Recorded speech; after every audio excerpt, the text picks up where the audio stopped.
Northeast of Manchester lie the Bradford Moors, a rugged, majestic landscape, menacing almost. 20 years on from Peterloo, out on the moors, the story of the struggle for the vote took an ugly turn.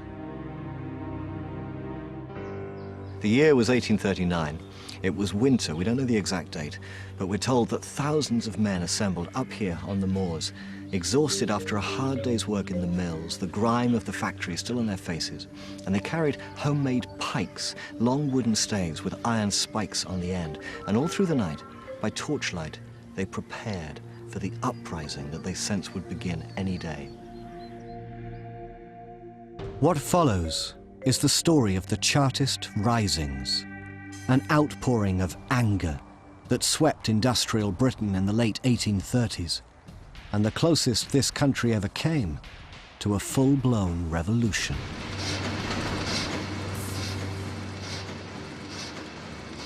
This is Queen Street in Burnley, the last mill you can visit in Britain to see textile looms like these, powered by a functioning steam engine.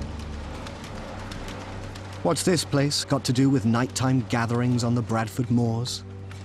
Well, the fact is, most of the men plotting revolution on the moors that night were weavers. They made cloth for a living. And it's impossible to understand their anger without understanding the fabric of their lives and how much their lives had changed for the worse in these years of industrial revolution. Once, the Bradford weavers were well-respected craftsmen. They'd worked on hand looms powered by their muscle, and this was skilled work, well-paid work. But with improvements in technology, with the development of water power and steam power, machines were introduced that replaced the old hand looms. Production went through the ceiling, and the bosses made a fortune. But for Bradford's weavers, these power looms spelled disaster.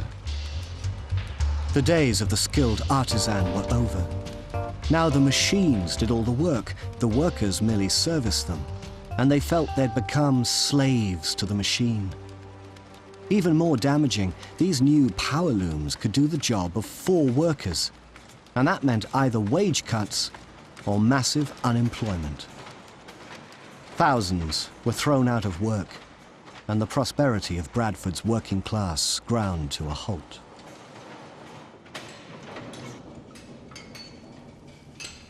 It's hard to get a handle on the scale of the suffering experienced by so many people in those early decades of the Industrial Revolution. A trade depression, failing harvests, the high price of bread, they all combined to create a misery unique even in those grim days. And what made it worse? It seemed as if the powers that be were actually trying to stoke up this suffering. It was Parliament that fixed the price of bread. It was Parliament that passed laws that seemed to turn poverty itself into a crime.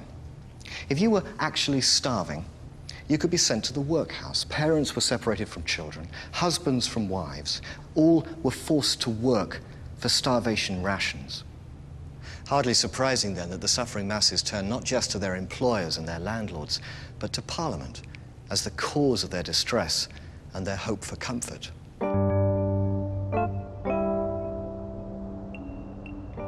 Well, here I am outside the Palace of Westminster, the seat of Parliament since the 13th century, and if you like, the focus of this entire story.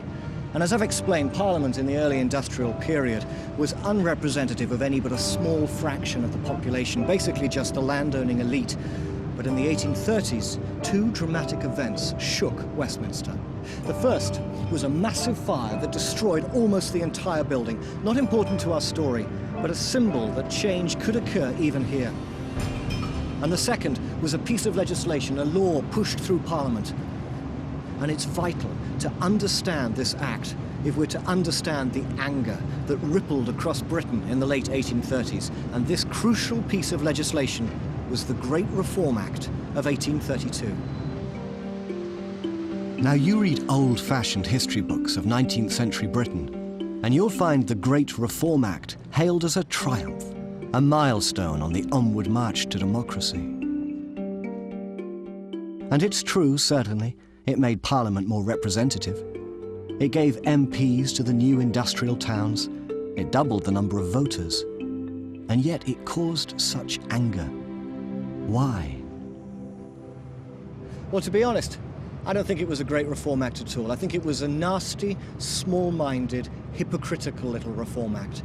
Because, and here's the point, the MPs that passed this act, they weren't interested in increasing democracy in this country. They were trying to block democracy. They thought, if we give the vote to a few more people, all of whom, like us, have property, if we give the vote to cozy middle-class folk, to industrialists, to factory owners, to bankers, to shopkeepers, then they'll help us keep the vote out of the hands of everyone else, the rabble, the swinish multitude. 1832 was the moment in British history when the propertied classes in the countryside and the propertied classes in the towns joined forces, closing ranks against the poor, the labourers in the countryside and the workers in the towns. The Reform Act was met with celebration amongst the middle classes, those with the tidy sum of £10 a year who now could vote. But the Act confirmed to the workers their powerlessness. And out of that disappointment was born a new political movement, the Chartist movement, the greatest expression yet of the people's demand for political change. It began peacefully. Signatures were collected for a petition, the Great Charter.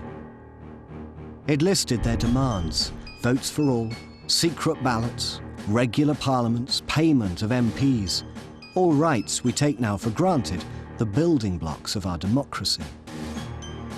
But when the Charter was brought to Westminster in 1839, it was laughed out of Parliament. And so the tide began to turn. And a new slogan was heard here in the mills and the factories: peaceably if we can, forcibly if we must. There were rumours of muskets stockpiled and of local blacksmiths mass-producing weapons.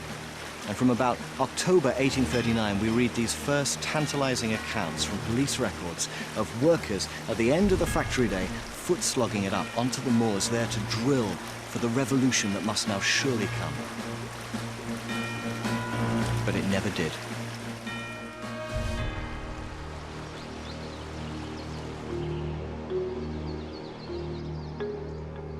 It's strange, you know.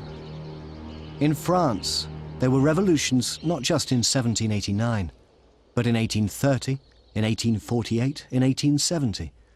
All that violent upheaval. But here, the revolution never came. Some historians, reflecting on that contrast between France and Britain, have concluded maybe we Brits were just too quiet, too uncomplaining. Was that how it was? Well, I don't think so. The thousands of men who mobilised up here on the moors were hardly quiet and uncomplaining.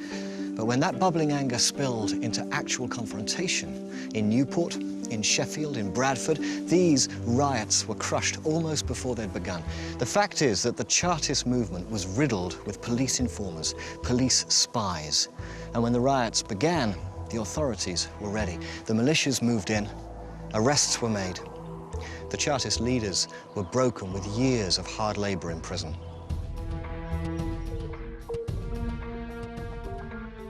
The last time the Chartists met was on Kennington Common in London on a rainy day in 1848. It was all rather sad. There were apparently more spectators than demonstrators. The police barred the Chartists from marching on Parliament, and the demonstrators all went home. I think at that moment they must have despaired that the vote would never be won, but it was, in the most unlikely way.